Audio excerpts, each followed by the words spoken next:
direction d'académie joue le rôle de pilotage, mais à chaque projet, nous faisons appel à des personnes ressources, des personnes qui ont des compétences. C'est pourquoi le maître d'ouvrage de ce projet est le laboratoire du traitement de l'information de l'École supérieure polytechnique de l'Université Cheikh Anta Diop de Dakar, dont le directeur est sur l'image et il est là également avec nous, le professeur Claude Bissou. Les objectifs spécifiques que nous avons visés à travers ce projet, c'est d'abord la conception, de modéliser un espace numérique de formation adapté aux non-voyants. Ensuite, de développer l'espace numérique, d'intégrer les PIC dans les enseignements apprentissages et étudier les débouchés avec les secteurs privés et publics. Toujours dans la mise en œuvre, il fallait des équipements adaptés.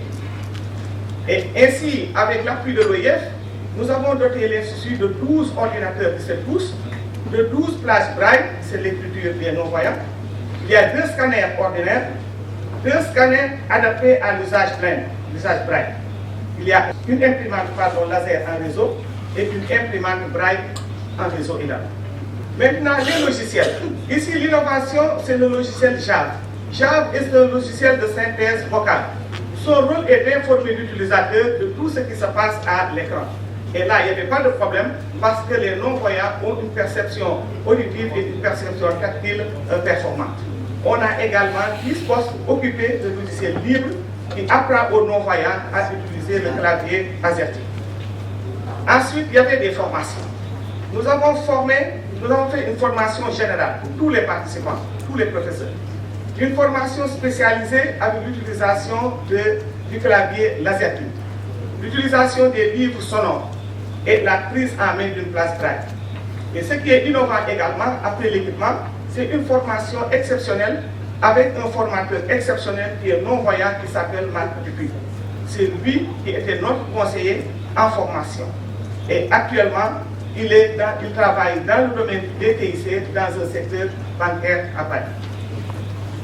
Les principaux enseignements directs. L'espace numérique de l'Institut est amélioré. Il y a un espace de formation modulaire adapté aux non-voyants.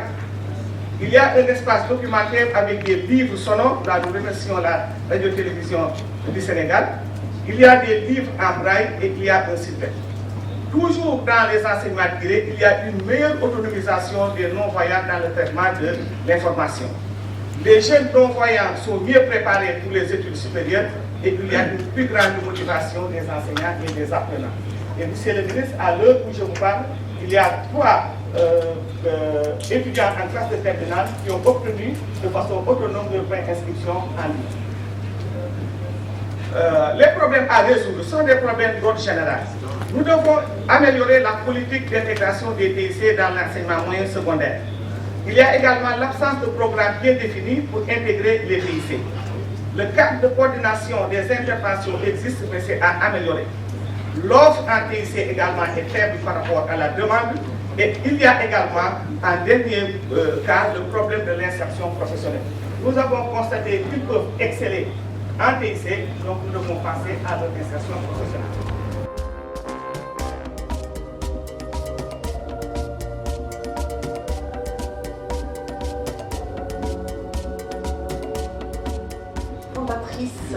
Je suis Salah Nima, donc de Tunisie, fondatrice de l'entreprise Salabinet, spécialisée dans l'édition digitale depuis bientôt 12 ans. Donc depuis ces 12 années, et depuis le départ déjà, on s'est inscrit dans une démarche militante. En fait. On n'a jamais réalisé des projets tout simples ou à nature commerciale.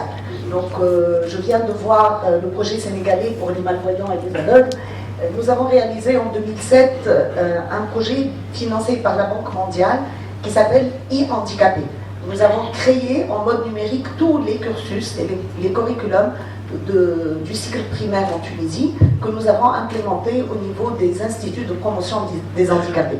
Et là, nous avons servi une communauté assez large, donc d'aveugles, de malvoyants, de malentendants, de sourds et d'handicapés moteurs légers. Par ailleurs, nous avons réalisé aussi un projet qui me tient spécialement à cœur, le projet d'alphabétisation des femmes micro-entrepreneuses donc qui viennent en général d'un milieu peu favorisé, avec un très bas niveau d'éducation. Et ça, c'était avec l'ONG Enda Interaram. Aujourd'hui, je suis là pour vous parler également d'un nouveau projet que nous sommes en train d'implanter en Tunisie. Ce n'est pas le cœur de l'intervention, c'est les maisons digitales avec Orange, aussi pour l'alphabétisation numérique des femmes qui sont dans des milieux ruraux ou préurbains. Donc, toutes ces communautés, au fait, ont été servies grâce à la technologie, grâce à des contenus qui ont été faits avec une démarche d'ingénierie pédagogique numérique qui s'adapte en termes de connaissances, en termes de démarche, en termes de background, mais aussi en termes, soit avec les petits, nous sommes dans le monde de la pédagogie numérique, soit avec les adultes, et nous sommes avec l'approche andragogique, donc en termes d'apport informationnel et de savoir. Donc là, ce que je vais vous présenter, c'est un projet sur lequel nous nous sommes mis en grand consortium international, et c'est un projet d'aide à l'éducation et au non-décrochage de la population des enfants syriens réfugiés. Donc ils sont dans les camps syriens, soit réfugiés, soit en Jordanie, en Turquie ou un petit peu partout en Europe. Donc ces enfants aujourd'hui sont victimes d'un conflit auquel ils n'ont jamais contribué. Et le problème des personnes marginalisées de manière générale, c'est que chacun d'entre nous pourrait le devenir à un moment ou à un autre. Donc un handicapé, ça peut être suite à un accident, à une maladie, etc. Mais des conflits régionaux qui mettent des populations entières dans une situation de marginalisation et de clandestinité.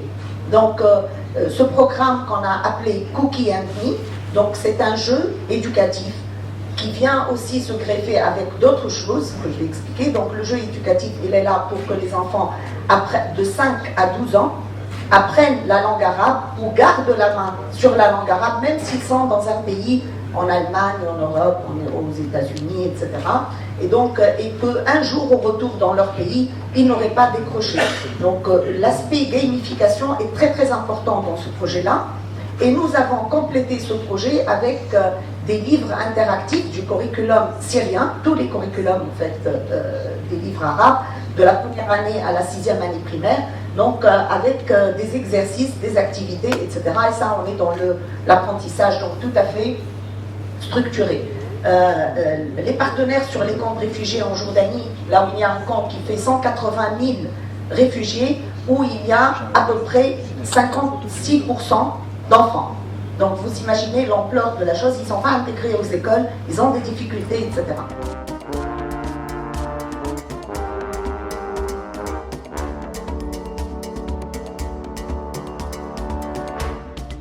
Model the containers and we put on top the solar panels, and inside we will have 24 computers and server and the air conditioning and also the Wi-Fi access. So that Wi-Fi access we will transmit, we will capture the 3G signals into Wi-Fi, so the students inside classrooms, they can actually use the internet access. But as all of you know that the 3G, the access is a little bit slow, so in the server we will put the standalone the hard disk, which all available contents will be already stored. So those only the items you need to access to the internet, you will use the Wi-Fi. So the teachers and students have a better access to what they have to study. And in doing so, this is the base model, so it's quite easy and you can move it around. So we thought it's the remote areas, not the capital cities, remote areas. You can bring that school, that containers, and you can provide with the marginalized students and teachers an access to the internet.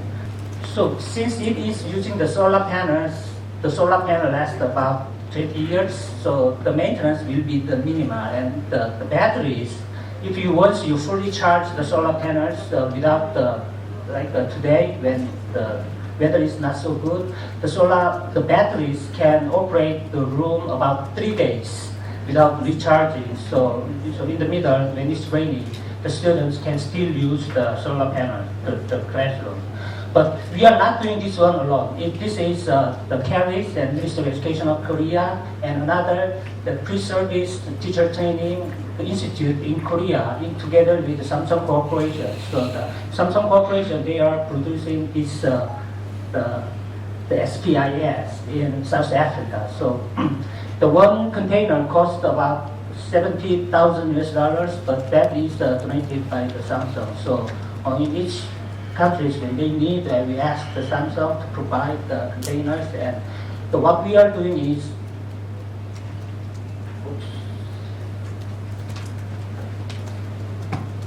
it's like we establish a partnership with the public and private sectors, and in phase 2, phase 3, phase 4, we make a partnership with the African countries, and we bring the teacher trainers to Korea to train how to use the facilities inside, and also we train them how to maintain the equipment inside. And once we bring them, once we come to the locals to actually to collaborate with the teacher trainers, what they really need in the local settings, because we are not really familiar with what they need in their classrooms. So the training, what we will carry out in Korea is the the Korean community, the teacher community in Korea and online is quite very activated. So we collect the information, what they really use in their classes, and we try to provide those kind of program use. So how to apply the ICTs in their actual teaching and learning process. Currently, we are in Kenya and Rwanda and Uganda, where we have installed 1 unit in each. And today, one of the reasons I'm here is that actually we are looking for a partner for 2018 project of this one. So if anybody who are interested in this project, but we are looking for the Ministry of Education. Since when it's the starting stage, it is very important to consolidate this project. And once we have the partnership with the ministry, we have a local, the private sector as well. So thank you, and I will be around here for 2 days. So if you are interested, please come in and ask me. Thank you.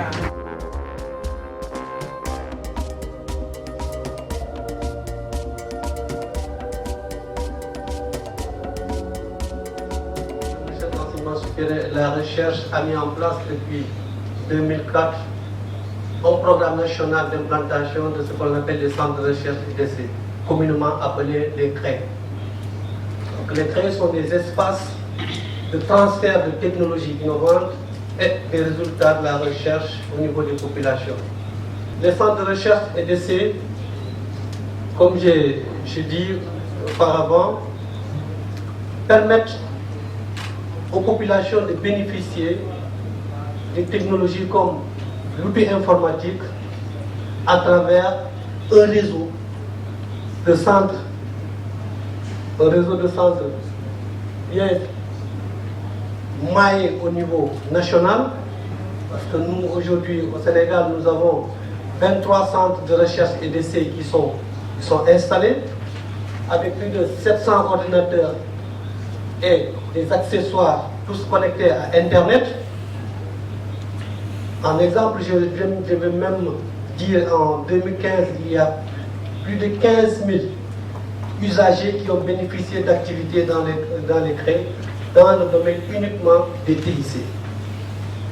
Je vais sans tarder passer à lister quelques modules qui ont trait au TIC, à savoir l'initiation, l'assemblage, la maintenance, l'infographie, le réseau, le web design, les dessins animés 3D, la programmation orientée objet, etc. Donc ces centres de recherche permettent la démocratisation des TIC au niveau des groupes vulnérables. Et ça permet aussi de régler le problème d'équité au niveau sur l'accès des TIC au niveau national. Nous avons des centres dans les zones les plus reculées au Sénégal, pour dire qu'au niveau institutionnel, au niveau des autorités, il y a une forte volonté de doter les zones les plus enclavées du pays d'un centre de recherche et d'essai. Je vais citer le cas d'une zone qui est à 700 km de Dakar et qui aujourd'hui à un plus grand centre de recherche et d'essai, je veux citer Médina Yoro Foulah. En termes d'application de TIC au niveau des groupes marginalisés, au niveau des handicapés, aujourd'hui nous avons formé 12 sourds-muets en maintenance informatique et en bureautique dans le centre de recherche et d'essai dans le centre de recherche et d'essai de Thiès. Les jeunes de la banlieue, nous avons des jeunes de la banlieue qui sont formés dans les techniques de dessin animé et de réalisation de films documentaires. Ici, vous avez capté d'un film qui a été réalisé par les jeunes du centre de recherche et d'essai de Ouakam. Pour les arabisants, parce que aussi c'est des groupes qui sont généralement marginalisés, nous avons formé des imams et des talibés. Les talibés, donc, c'est des élèves en coranique, en arabe, qui apprennent aujourd'hui à utiliser l'outil informatique, mais aussi à faire de la recherche sur Internet. Et ça leur permet d'aller faire le sermon des vendredis et de pouvoir vraiment communiquer sur l'actualité avec les musulmans dans les mondes. Donc, les artisans aussi bénéficient de la technologie du laser appliqué à l'artisanat. Je vais citer aussi les électriciens dans les régions bénéficient aussi d'une formation dans le dimensionnement en utilisant les logiciels de dimensionnement pour le montage et la maintenance des kits solaires. Les femmes, pour ne pas les oublier, aussi, après le renforcement des capacités sur les activités génératrices de revenus, bénéficient aussi de formation dans les